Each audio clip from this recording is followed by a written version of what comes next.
Subscribe करा महानुभाव प्रतिपंथ चॅनलला व बेल बटन अवश्य दाबा लेटेस्ट नोटिफिकेशन प्राप्त करण्यासाठी। दंडवत प्रणाम। जय श्री कृष्ण। मी ईश्वरदास महानुभाव सर्वांचं स्वागत करतो आपल्या महानुभाव प्रतिपंथ या चॅनलमध्ये। आज आपण मार्कंडाच्या संदर्भातील एक लीळा चरित्रामध्ये एक सुंदरशी अशी लीळा आलेली आहे, ती लीळा बघणार आहोत। परमेश्वराच्या सन्निधानी जे कोणी जीव असतील ते कोणी जीव साधारण नव्हते, तर ते प्रत्येक जीवाला त्या परमेश्वराच्या सन्निधानामध्ये जेवढे काही जीव आले असतील प्रत्येक जीवाला गोमट प्राप्त झालेला आहे, काही ना काही लाभ प्राप्त झालेला आहे। परंतु मार्कंड जे होते, मार्कंड म्हणायचे की मला स्वामींपासून काहीही होत नाही, मी रिता आहे, रिकामा आहे, स्वामींजवळ तर मी असतो परंतु मला लाभ काही होत नाही। आणि बाईसांना पण वाटायचे की बाबा खरंच माझ्या मार्तंडाला काही लाभ होत नाही। तर खरंच मार्तंडाला काही लाभ झालेला नव्हता का? परमेश्वराचा जर हा व्यक्ती जर परमेश्वराचा झाला, मग तो जीव कोणताही असो, सन्निधानी असो अथवा असन्निधानी असो, आपण जर परमेश्वराच्या सन्निधानी गेलो तर तिथे तर आपली योग्यता वाढणारच आहे। परंतु असन्निधानी जरी असलो, आपण जर परमेश्वराचं ध्यान स्मरण करत असू तर आपल्यालाही त्याचा लाभ होईल, आपली योग्यता वाढणार आहे। परंतु या चरित्रामध्ये आपण बघणार आहोत की मार्तंडाची योग्यता काय होती स्वामींच्या सन्निधानी असल्यामुळे।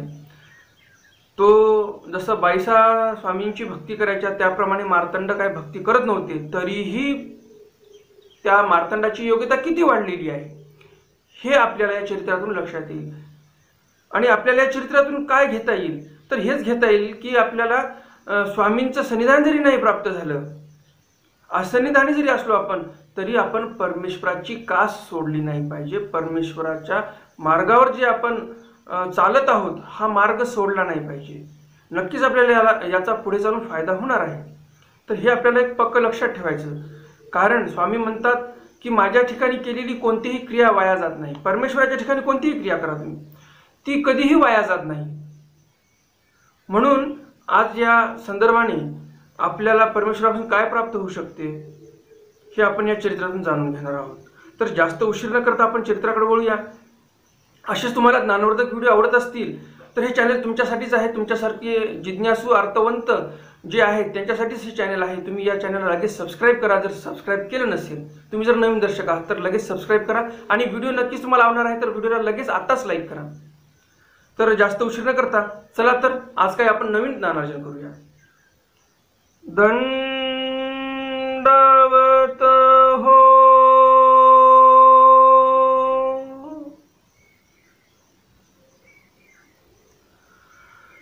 लीळा आहे, लीळा चरित्रातील पूर्वार्ध भागामधील लीळा क्रमांक 563।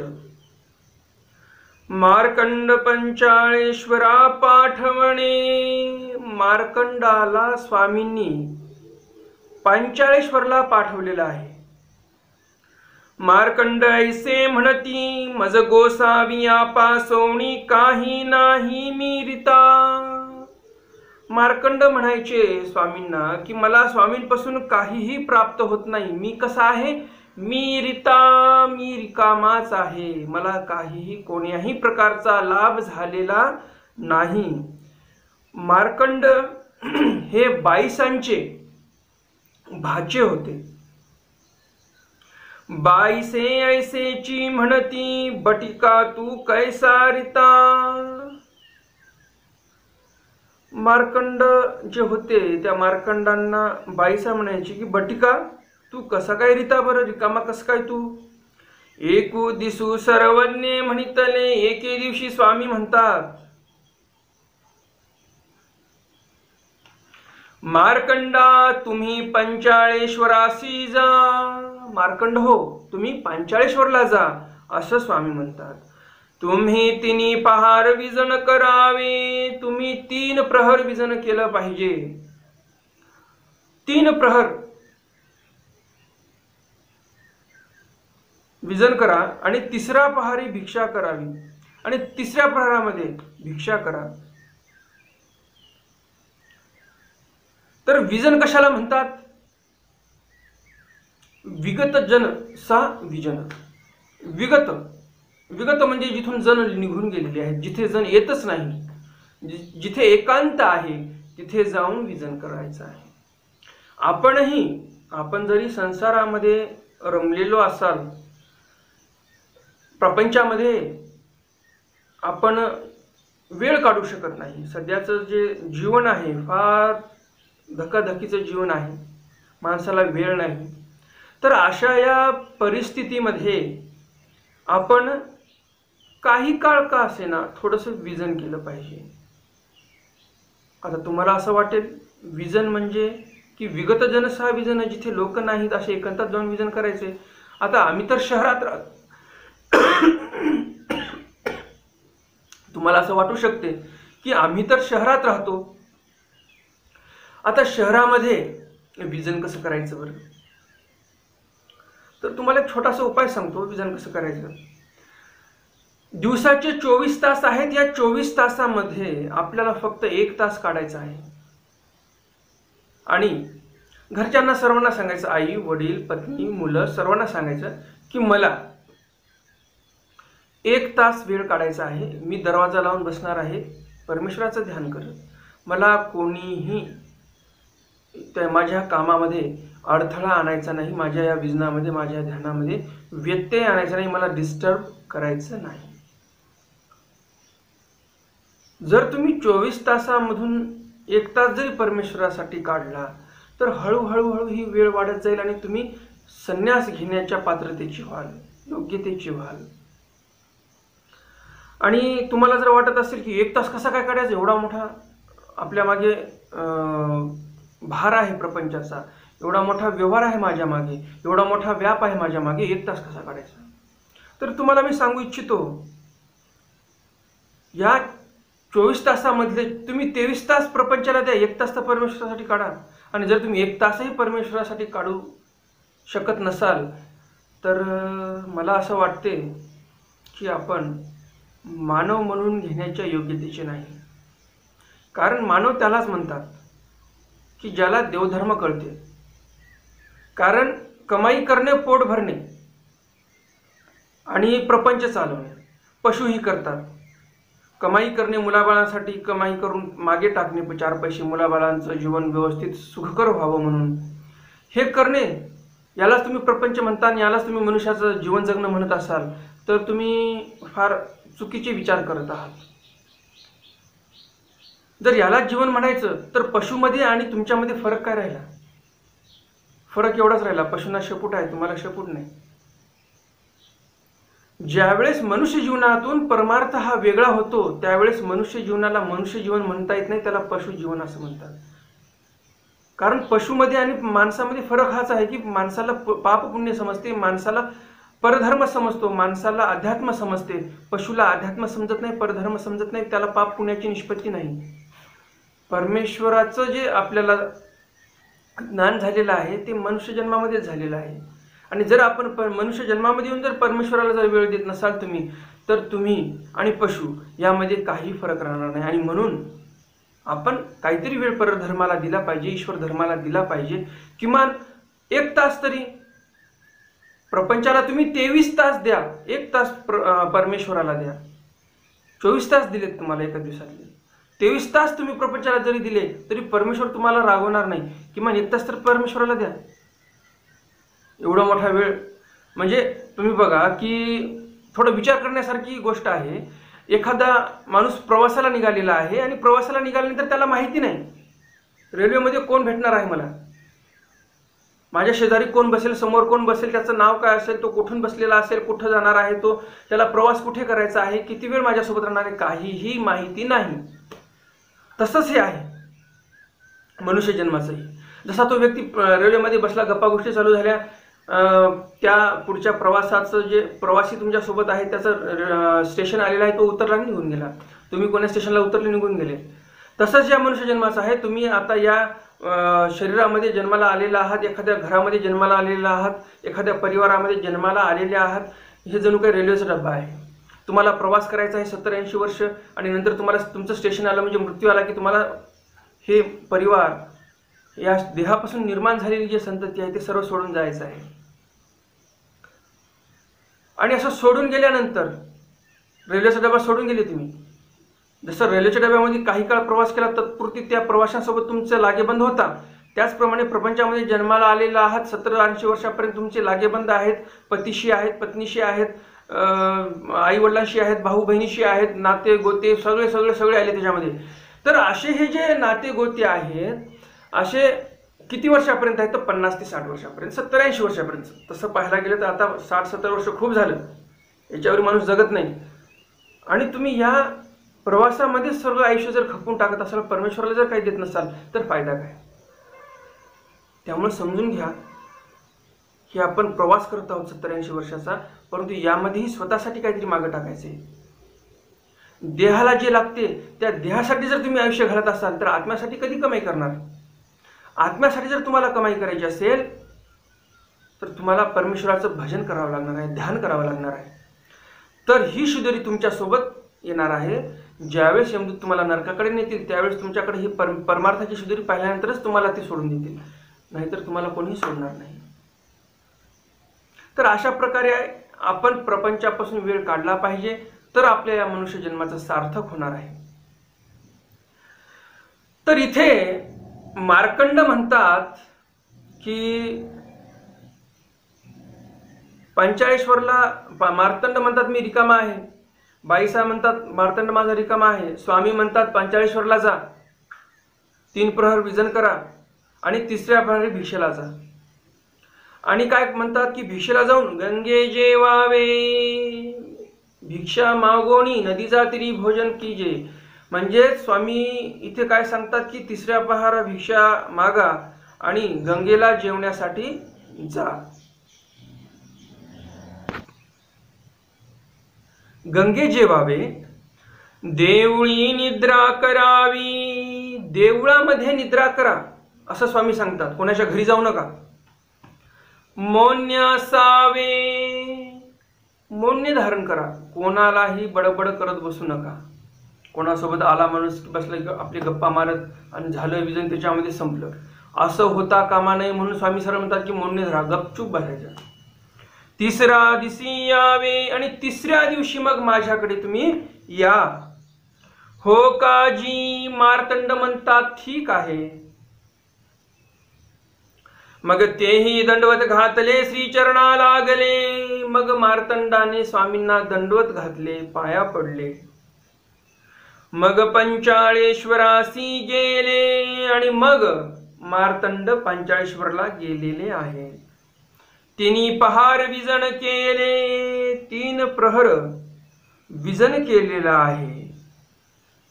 आणि मग 3 प्रहर विजन केल्यानंतर 3रा प्रहरी भिक्षा केली. 3रा प्रहरी भिक्षा केली.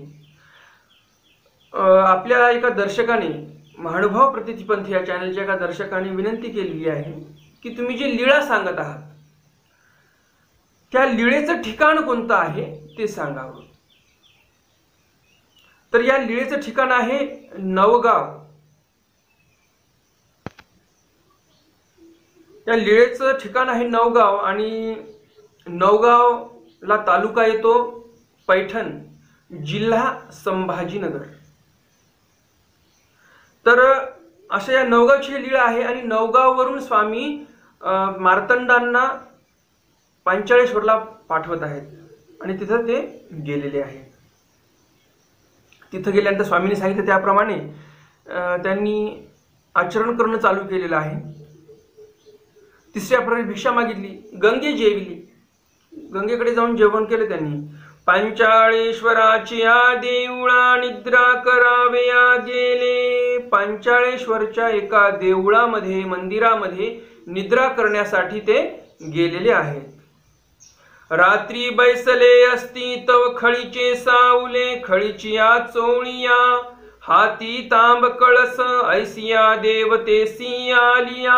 ज्या मंदिरामध्ये मार्तंड झोपले होते तिथे रात्री काय झालं तर खळीचे सावले म्हणजे खळीचे वस्त्र, खळीच्या चोळ्या घालून.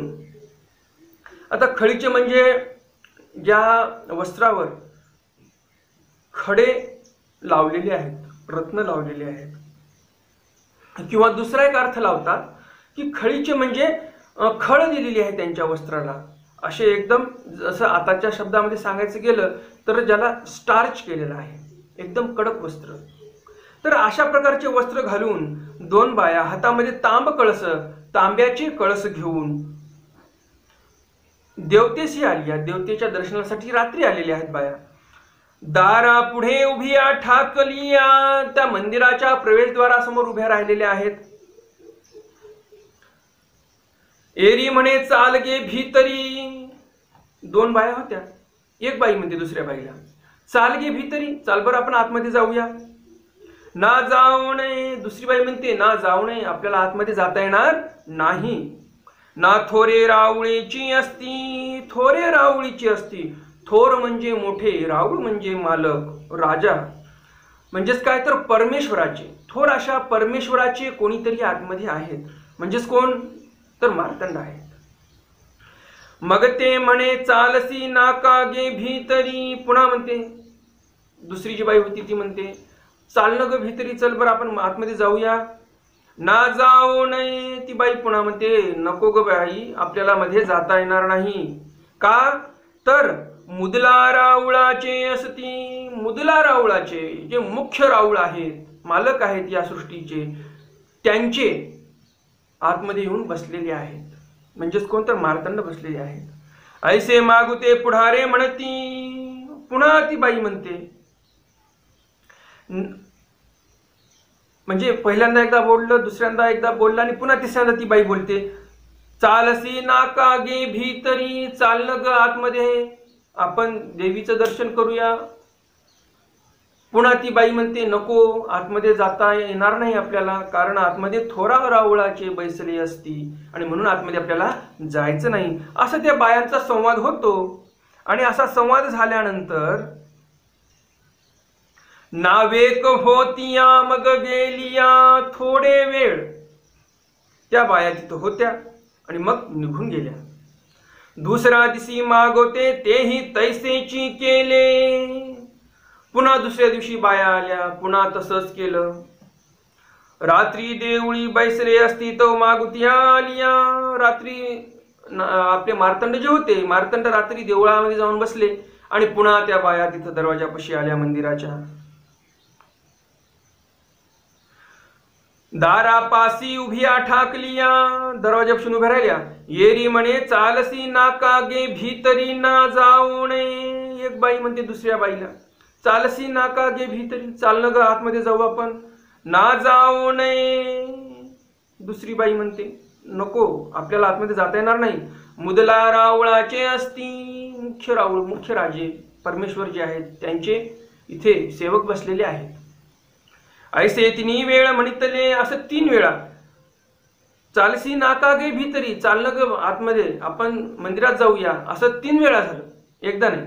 तर 3 वेळा म्हटल्यानंतर मग मार्कंडी म्हणितले येथ कोणी ठाई आल. मार्कंड उभे राहिले, बाहेर आले आणि म्हणले येथ कोणी ठाई आली, इथं कुठे येणार तुम्ही? काली तरी काली आली आती, आज तरी आज आली आती. काल पण आलात तुम्ही आणि आज पण आलात. काल पण येऊन बडबड केली, माझी झोप खराब केली, आज पण येऊन तुम्ही बडबड करायला लागलेले आहात. तुम्ही कोणी जाल की नवचा आणि त्या दृश्य झालिया. तुम्ही जाता की नाही, असं कडक शब्दामध्ये मार्तंड बोलले. आणि त्या दृश्य झालिया, एकदम अचानक अदृश्य झाल्या. बाहेर येऊन पाहती तो त्यान देखती. आणि मग ते बाहेर येऊन बघायला लागले, दरवाजाच्या बाहेर येऊन पाहिलं तर कोणीच नाही मंदिराच्या बाहेर. आणि भिहाले, आणि मग ते भिले.